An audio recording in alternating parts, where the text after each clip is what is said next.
I tell you the story of how I ran for Congress because I was 33 years old, and it was the first time in my entire life that I had done something that was truly brave, where I didn't worry about being perfect. And I'm not alone.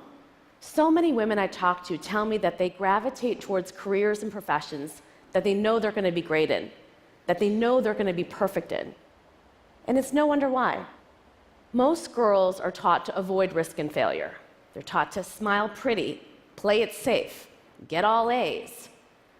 Boys, on the other hand, are taught to play rough, swing high, crawl to the top of the monkey bars, and then just jump off head first.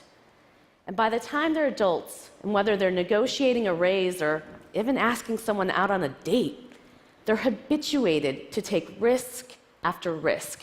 They're rewarded for it. It's often said in Silicon Valley, no one even takes you seriously unless you've had 2 failed startups.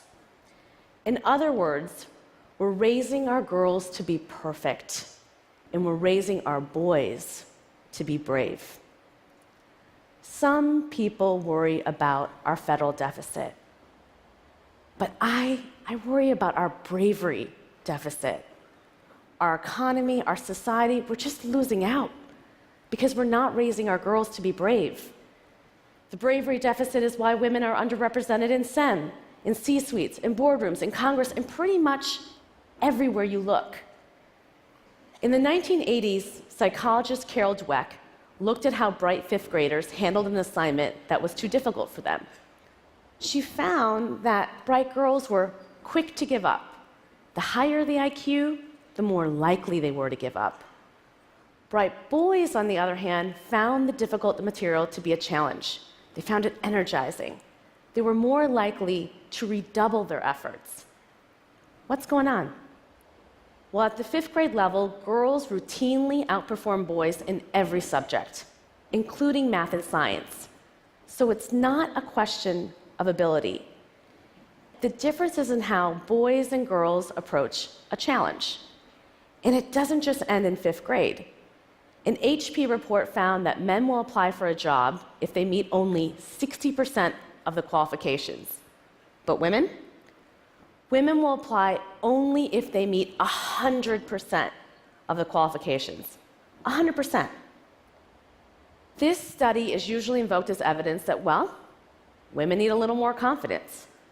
But I think it's evidence that women have been socialized to aspire to perfection, and they're overly cautious. And even when we're ambitious, even when we're leaning in, that socialization of perfection has caused us to take less risks in our careers. And so those 600,000 jobs that are open right now in computing and tech, women are being left behind.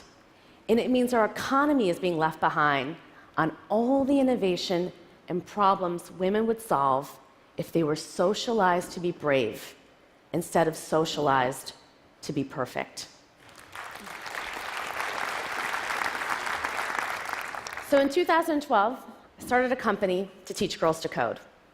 And what I found is that by teaching them to code, I had socialized them to be brave. Coding, it's an endless process of trial and error, of trying to get the right command in the right place, with sometimes just a semicolon making the difference between success and failure.